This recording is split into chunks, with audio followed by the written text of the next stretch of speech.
Oleh karena itulah Petrus menunjukkan kelas sikap kritisnya, ya, atas kebenaran, dan bagaimana dia berbicara yang penting dan berkata kepada para pemimpin agama, "Hei pemimpin agama, bagiku," waduh, luar biasa, lebih baik taat kepada Allah daripada kalian. Pilih mana yang benar. Loh, ini siapa yang ngomong? Petrus. Apa you nggak takut nanti diancam? Kamu jadi terdakwa langsung loh ini. Kamu bisa dihukum mati. Padahal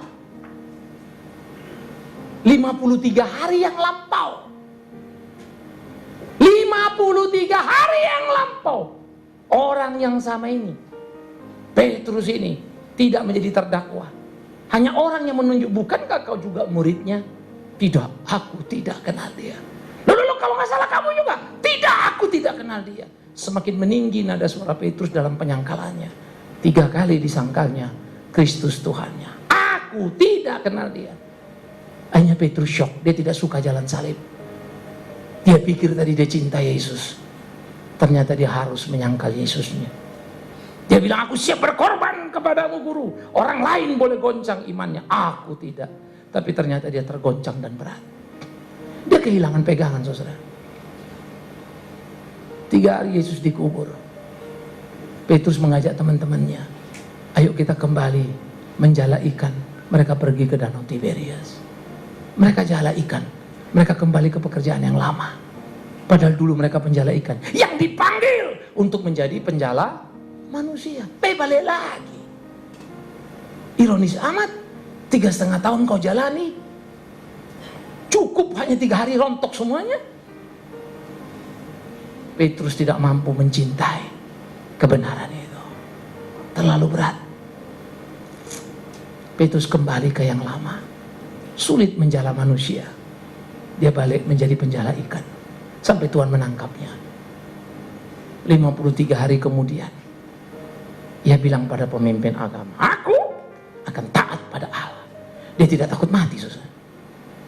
Kenapa? Kok bisa? Perubahan radikal pada diri Petrus membuat dia memiliki keberanian yang sangat luar biasa. Dan dia tidak takut pada kematian itu. Saya pikir ini menjadi pembelajaran penting bagi orang percaya. Sejauh mana sebetulnya kita kritis pada kebenaran yang memberikan kita keberanian untuk menyuarakan. Dan Petrus sekarang tidak peduli. Dia tidak lagi menyayangkan nyawanya. Kalaupun aku harus mati, aku siap mati. Keberanian yang hebat, saudara. Maka keberanian itulah dia memegang teguh kebenaran. Tapi karena kebenaran itulah dia dibawa kepada benturan demi benturan, aniaya demi aniaya. Andai kata dia tidak mencintai kebenaran, dia tenang di Danau Tiberias, paling ombak badai bertiup, tapi ikan dapat terus. Lepas dari Tiberias, apa yang didapatnya? Badai, ombak berat, gunjang ganjung sana sini, angin taufan bertiup di kehidupannya, menghantam hidupnya, mengerikan. Tapi dia harus kuat berpegang teguh dan menyatakan sikapnya. Maka Petrus memilih Kristus, memilih kebenaran lebih dari apapun. Maka belajar dari sini, saudara. Sikap Petrus ini amat sangat mengagumkan. Sehingga ukuran perubahan orang percaya itu terlihat terukur nyata. Gak bisa enggak, saudara. Karena itu selalu kita harus berani mengevaluasi diri kita. Sejauh mana orang makin mengenali kita sebagai pecinta kebenaran dan hidup dalam kebenaran itu. Sejauh mana orang bisa melihat tapak tilas yang kita lewati itu betul-betul dalam kecintaan yang penuh.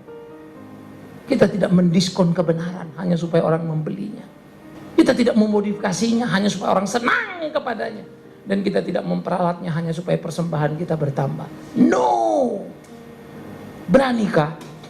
Nah, ini yang harus kita bangun dalam hidup kita. Suka atau tidak, kita harus menentukan sikap kita. Mau kemana kalian melangkah?